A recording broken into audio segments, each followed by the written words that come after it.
The downpour was relentless that evening. In a tranquil Oregon settlement, lightning illuminated the sky as a solitary German shepherd stood rigidly beside the charred remnants of a dwelling. Drenched and quivering, his coat still gave off the scent of ash, yet he steadfastly refused to shift. Within his mouth, enveloped in a partially incinerated blanket, was an object he would not relinquish, an item that caused a former firefighter to fall to his knees in astonishment. His identity, origins, and the nature of what he clutched remained unknown until a closer inspection was made. The discovery would unravel a concealed reality, challenge the boundaries of allegiance, and expose a connection that even flames could not sever. The unfolding events would illuminate why this particular canine's tale altered the course of many lives. The tempest had consumed the entire sky. Rain beat down on the earth relentlessly, saturating the fractured paving of a tranquil Oregon avenue where time appeared to halt. All that persisted of the formerly cheerful residence at the corner was a charred framework of timbers and recollections. Smoke still drifted from the debris as though the dwelling resisted its demise. And at the center of it all, standing as still as if sculpted from cinders and sorrow, was a German shepherd. He was thoroughly drenched, yet he remained unstartled by the thunder. His gaze wasn't searching for assistance, it was fixed on bygone moments. He emitted no bark, no whimper. He simply stood there, clutching an object firmly in his mouth. Local residents had congregated beneath umbrellas, hesitant to come closer or flee. All had registered the conflagration, the detonation, the cries that diminished too quickly. But presently it was only him, this lone canine. Initially, observers conjectured he had seized a garment or perhaps remnants from the destruction. But then arose the murmurs, the sharp intakes of breath regarding the item he possessed. It was diminutive, enveloped in a partially incinerated blanket, nestled with care like a delicate prize. One individual advanced from the assembly, the sole person who showed no reluctance. Walter Briggs, 60 years of age, a retired fire service captain whose gait narrated its own history. He had witnessed bereavement, he had sensed calamity prior to its occurrence. And at that moment, an intuition in his core informed him this was not merely another residential fire. Walter crouched gradually, cautious not to startle the creature. Yet the dog remained stationary. His eyes did not even flicker. He stood like a monument forged from sorrow. And when Walter finally drew near enough to discern what he held, the moment seemed to fracture. The object in the blanket was not sustenance. It was not refuse. It was a teddy bear, charred at the periphery, precariously intact, and fastened around it, singed yet undamaged, was a juvenile's necklace, a tiny, heart-shaped locket, still retaining warmth from the flames. Walter's hand lingered over the canine's head. "Easy, buddy," he whispered, addressing himself more than the animal.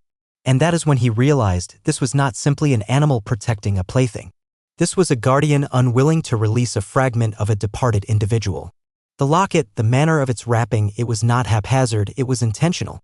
This dog was not a stray, he had been abandoned. And now he maintained a vigil over the sole remaining memento of her. The wind wailed more intensely as if filled with rage.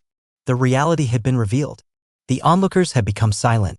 Some averted their gaze, others merely observed, immobilized in that juncture between comprehension and sorrow. Walter remained in that spot, precipitation streaming down his cheeks, though its source was no longer the heavens. This veteran's intuition suggested this was not the conclusion of the narrative, this was merely the inception.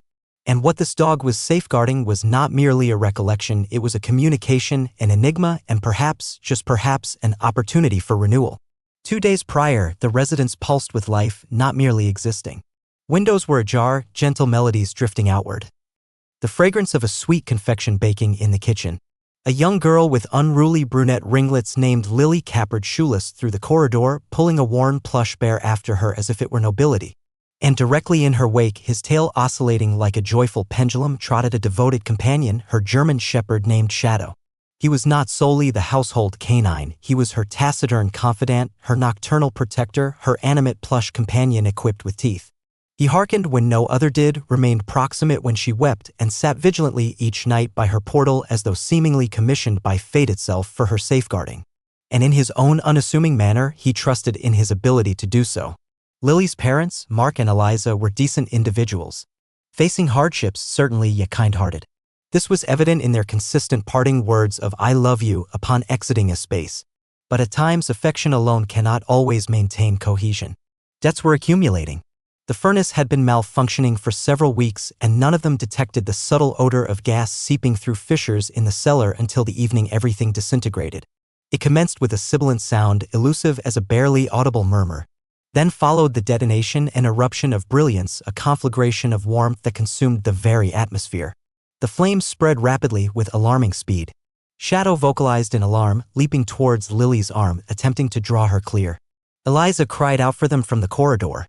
Mark was endeavoring to shatter a window, but the smoke had become an impenetrable barrier. The overhead structure fractured. Shadow pushed. Lily faltered. The teddy bear fell. And then quietude. By the time fire response units arrived, the residence was completely consumed by flames. Neighbors observed from behind yellow demarcation lines, hoping for an impossibility. No one emerged. It was dismissed too hastily, just another calamitous blaze leaving no one alive, only cinders and stillness. Yet, hours thereafter, when the glowing remnants had diminished sufficiently in temperature, one firefighter perceived movement, a slight rustle. A singed form staggering amidst the fumes, pulling an object in its wake. Shadow burned, bleeding, yet living. In his mouth, enveloped securely, was Lily's bear. He had re-entered. Or perhaps he had never departed. He had extracted it from the debris, gripped it as if it were essential for survival, and somehow, miraculously, he had emerged from the core of the blaze, bearing the final fragment of her he could rescue. No one witnessed it. No recording device captured it. But when Walter gazed into the dog's eyes at that incinerated house 2 days later, he sensed it, a narrative etched in quietude and wounds, a pledge requiring no utterance. This was not survival, it was devotion. Shadow did not emerge from that fire due to a will to live, he emerged because he was unwilling to release her. Not completely. And now, amidst the tempest, saturated with ash and remembrance, he still held fast. Walter had witnessed much in his existence, conflagrations that transformed dwellings into recollections, households that disintegrated in moments, individuals in service attire who returned irrevocably altered. But no experience in his 60 years had affected him as profoundly as the sight of that dog standing immobile in the downpour, protecting a singed plush toy as though it were hallowed. Walter sought no authorization, he did not await bureaucratic procedures. He merely unlatched the door of his aged pickup truck and uttered, "Come on, let's go," as if he had known Shadow his entire life. Shadow remained stationary. Animal welfare officers arrived minutes thereafter, wearing gloves, wary, detached. Yet, each time an individual approached, the dog rumbled deeply, not feral, not menacing, but admonishing. He was not frightened, he was faithful to a recollection, to a young child beyond recall. Walter advanced once more, this time more slowly, without a restraint, without orders, merely his presence. "I'll take him with me," he stated. His tone was steady, yet his hands trembled. Shadow gazed at him, truly observed him, and a change occurred. Perhaps it was the inflection, perhaps it was Walter's unflinching demeanor, perhaps it was that, at a profound level, the damaged recognized the damaged. Whatever the reason, the dog advanced with deliberate, weighty steps and entered the vehicle. The journey to his home was silent. Walter did not activate the radio, he did not converse. He simply drove, his eyes fixed on the thoroughfare, his heart thumping like the motor. When he guided the vehicle into his driveway, a modest dwelling situated behind lines of firs, Shadow did not spring out. He exited deliberately, as if stepping into another's reverie. Within, the house contained unadorned antique furnishings, discolored wall coverings, and several picture frames untouched by a duster for some time. One depicted a young girl in a sun hat. She appeared to be no more than 8 years of age.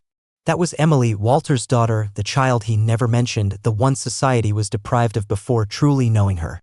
Shadow located a position by the entrance and sank down, still holding the plush toy in his mouth. Walter attempted to offer sustenance, it was refused. He attempted to provide a coverlet, it was disregarded. The canine desired not solace, but temporality. And Walter comprehended that more profoundly than any other.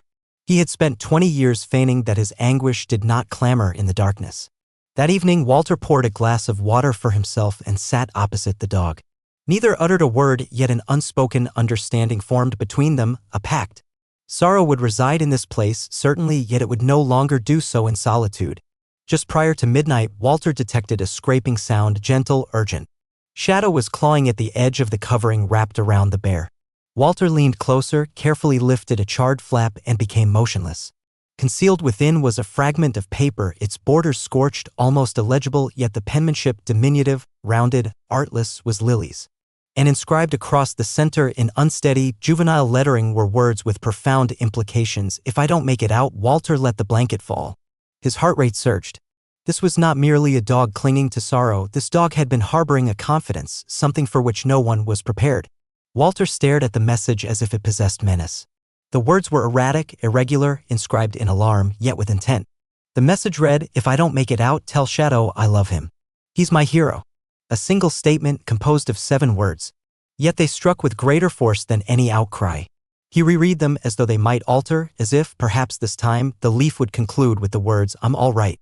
Shadow lay in proximity, eyes open, yet still observing, waiting. Walter folded the note gently and set it upon the table as if it were fragile. Then he simply remained there for a considerable, silent period. Certain matters inflict more profound wounds in stillness. Walter knew sorrow akin to an ancient wound that perpetually lingered. Years prior, he had interred his own daughter, Emily. A vehicular collision. In one instant, she was present, in the subsequent, a rap on the portal at 3 a.m. There were no final utterances, no note, just quietude and prolonged periods of speculating about utterances that might have occurred given more time.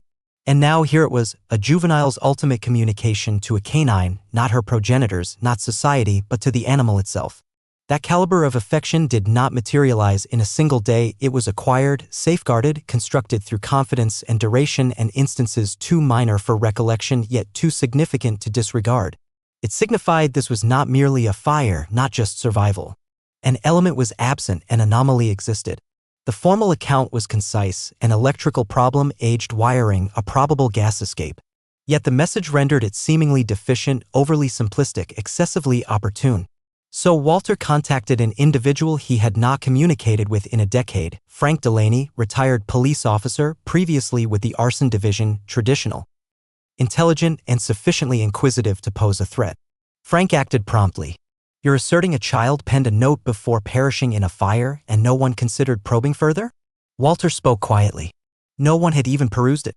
Until this point, Frank pledged to investigate.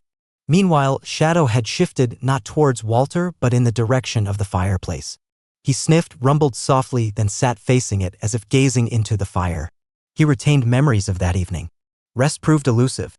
Walter found himself turning restlessly, experiencing fleeting dream sequences of smoke, cries, a juvenile female voice seeking aid. And persistently, that identical phrase, "If I don't make it out." At 2:17 a.m., Walter awoke to a scratching sound. Shadow again, agitated on this occasion, clawing at an interior wall proximate to the cooking area. Walter opened it. Vacant, merely a confined passage, or so it appeared. Lodged profoundly in the angle, concealed by an unsecured plank, was another item the canine had secreted, an additional fragment of paper, partially charred, scarcely decipherable, yet with sufficient content intact. The words read, "He said we shouldn't tell anyone." Daddy looked scared. Mommy cried. "The man from across the street." That was all. Walter became motionless. Across the street. Shadow gazed at him as if the canine possessed prior knowledge. And for the initial instant since the fire, the story began to unravel because now it concerned not only loss, but also a secret and an individual who might have desired that residence to be permanently eliminated. The dawn's light offered no tranquility, only inquiries. Walter stood in the kitchen gazing at the creased message on the surface as if it were about to detonate. The words, "the man from across the street," resonated in his thoughts like a persistent rhythm. Shadow sat by the window, tail motionless, eyes locked on the neighborhood like a sentinel on nocturnal duty. Walter had witnessed enough in his time to recognize when an incongruity was present and the entire affair reeked of flammable liquid and deceit. He seized his keys and exited quietly, his gaze nonchalantly surveying the opposite side of the street. The house opposite the incinerated one appeared ordinary, excessively so, a neat yard, manicured shrubbery, a veranda seat that made no sound. But here is the nature of malevolence, it seldom manifests as a grotesque figure. Occasionally, it grins while perusing a daily newspaper and acknowledges passing vehicles. Walter did not knock, it was unnecessary. Frank had previously returned his call. "I reviewed the investigation documents," Frank said over the telephone. "You were correct in your doubts. The original arson unit failed to pursue discrepancies. There was evidence of a fire-starting agent throughout the kitchen area and close to the stairs. And can you guess who approved the report citing a gas escape?"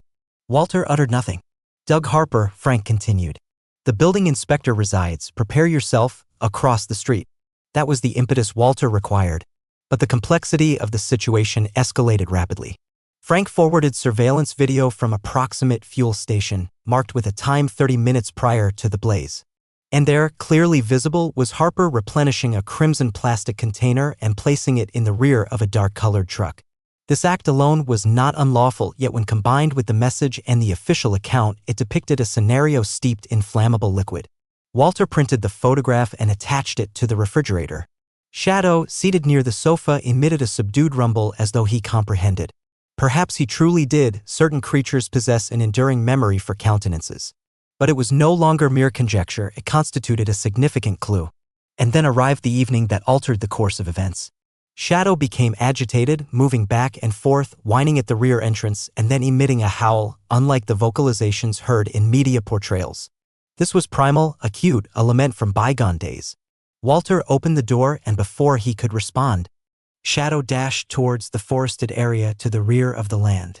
Walter followed, torch in his grasp, his knees sore, his heart racing. Navigating through thorny bushes and limbs, they arrived at an aged building, partially enveloped in ivy, overlooked by the passage of years. A deserted outbuilding. The portal groaned ajar, reminiscent of a scene from a poorly made frightening film. But within, conditions were worse.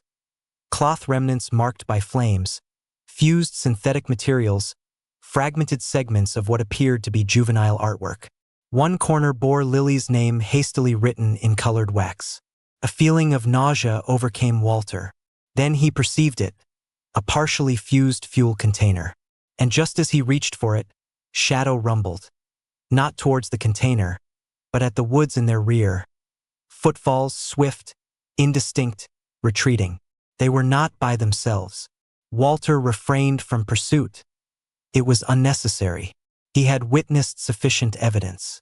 Back at the house, he secured the entrances twice and retrieved an aged handgun from the upper storage space. Shadow rested coiled by his lower limbs, his ears attentive, his own spirit attuned to the tempest Walter sensed gathering within. An individual had ignited that blaze. An individual desired the reality to be interred with the deceased.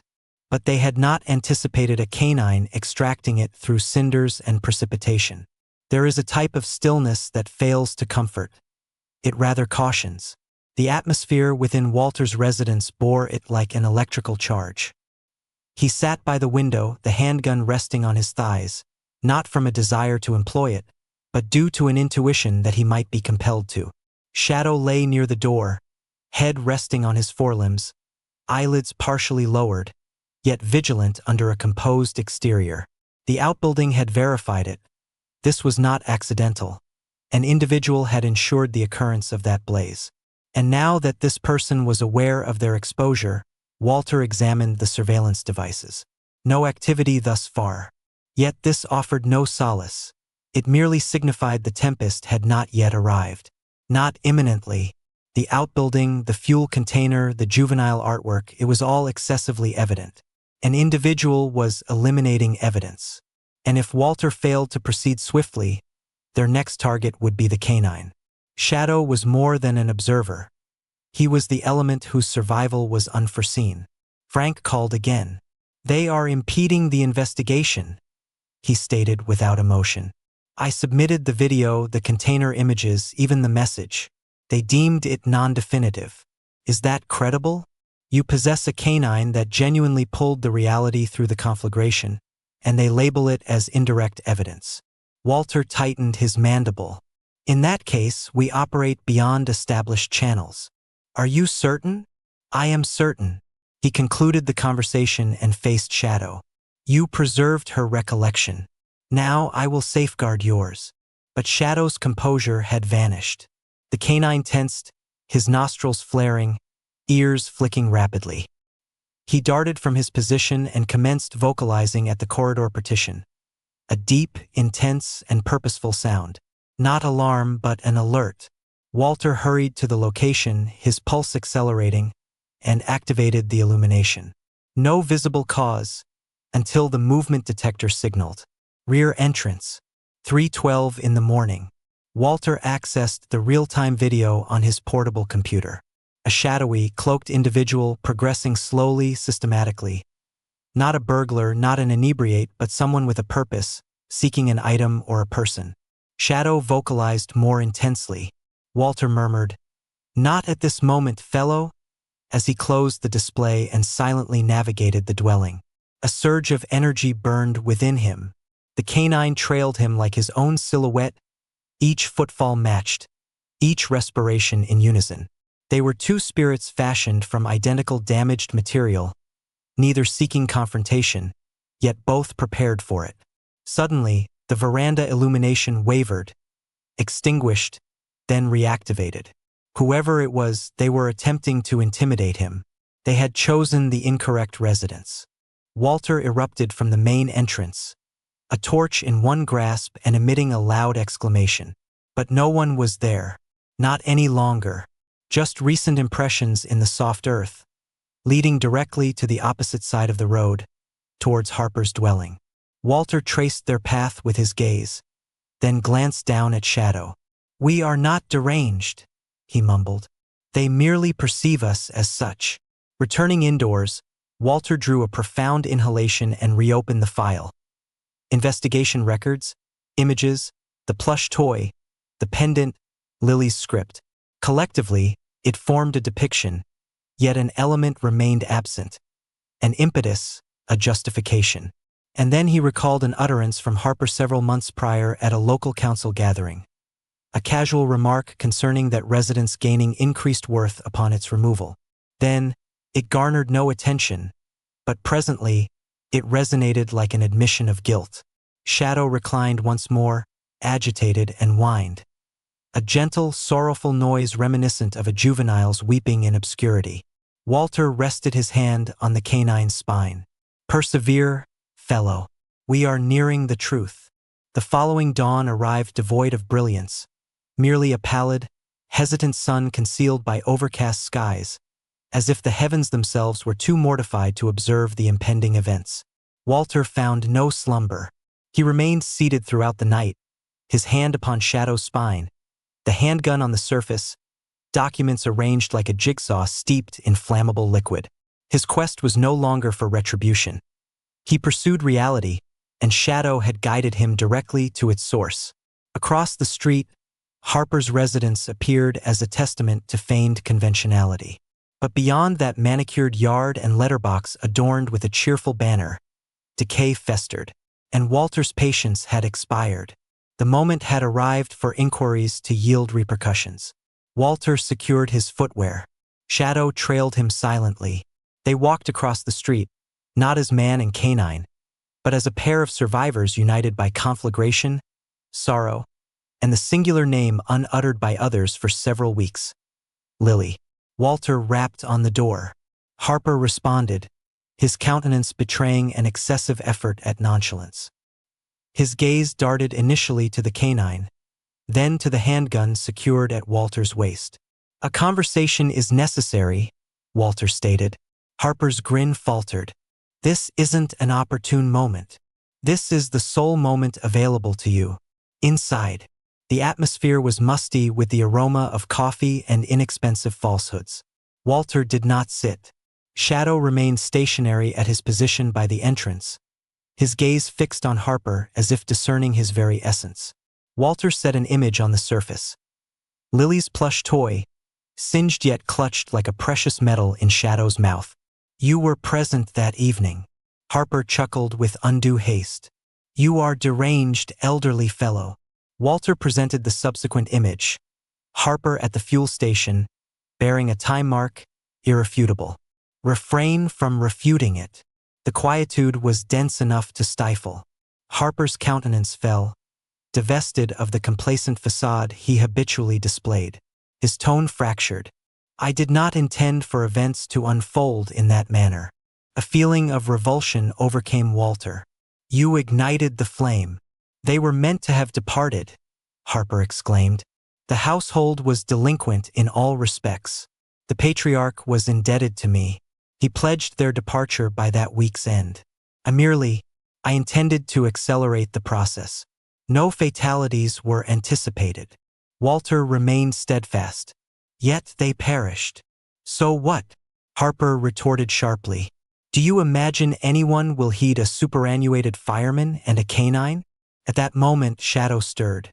A single, measured, intentional pace, followed by a second. Harper retreated, apprehension constricting his throat. Walter elevated his tone. This canine entered a blazing dwelling to preserve a young child's recollection. He brought her narrative to light. What have you accomplished, other than evading reality? Emergency signals sounded remotely. Frank's arrangement. Harper became motionless, his countenance pallid, his hands raised. Shadow refrained from attacking. He merely remained gazing directly into Harper's eyes as if conveying, "You have not prevailed." When the authorities apprehended Harper, Walter positioned himself on the veranda, Shadow accompanying him. The burden on his spirit persisted, yet it now felt altered, less oppressive, as though he had at last released a long-held respiration. He crouched next to the canine, his hand upon Shadow's chest.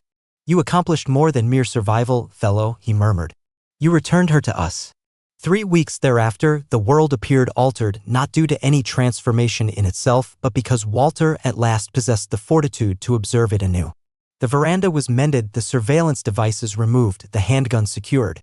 In its stead rested a canine resting place, recently acquired, yet already showing signs of use from extended slumbers and tranquil evenings. Shadow no longer rumbled in his slumber. He had commenced accompanying Walter between chambers, not from apprehension, but from custom, as though he wished to prevent any further vanishing, not on this occasion. Lily's plush toy remained on the window ledge, its auditory appendages singed yet whole, seemingly bearing the burden of two spirits unwilling to fade into obscurity. Adjacent to it stood a modest timbered frame containing a wax crayon illustration depicting Shadow and Lily, their paws and hands joined. Above them, an arc of colors and erratically formed, vibrant script, "My hero forever." Walter obtained it via post, no accompanying message, merely a return address from Seattle, Lily's maternal aunt, the sole remaining relative. She indicated it was an artwork Lily had created for her educational institution several weeks prior to the blaze. Yet, despite its artlessness, it conveyed the feeling of a communication, a conclusive present from a juvenile who had already bestowed a great deal. And Walter, upon unsealing it, did not weep, he simply grinned. Convalescence does not arrive like a surge of water, it gradually permeates like solar rays through window coverings, each dawn, each pulse, each pace, each respiration in sequence. Walter had transformed Lily's narrative into a more significant endeavor. A bursary now carried her appellation, the Lily Grace Fund for Brave Hearts. It supplied therapeutic canines to juveniles who had endured bereavement, desertion, or emotional injury. Shadow was established as the representative figure for the initiative. Educational institutions extended invitations to Walter to address them. Initially, he consistently refused, yet Shadow possessed a peculiar manner of impelling him onward, both physically and figuratively. They appeared jointly on platforms and in educational settings, recounting a tale of conflagration and cinders, certainly, but also of affection, of endurance, of the significance of bearing another's spirit, even when society has endeavored to deprive one of all possessions. On a particular day, during an educational visit, a young male inquired, "Did Shadow experience fear during the blaze?" Walter crouched next to him, met the child's gaze, and responded, "He did, yet he remained regardless." That is the nature of genuine affection. That twilight, they went back to a tranquil dwelling.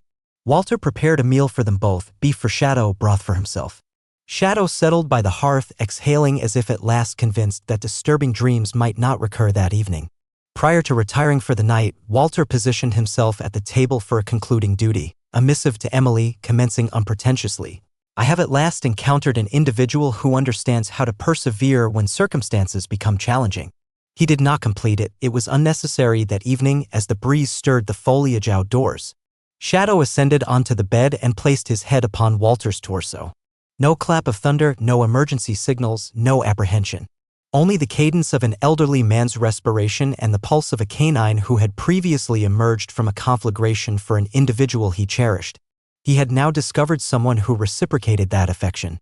And externally, beneath the celestial bodies, the plush toy in the window overlooked the avenue, observing, anticipating, recollecting, not as an emblem of sorrow, but as testament that even from cinders something lovely can emerge.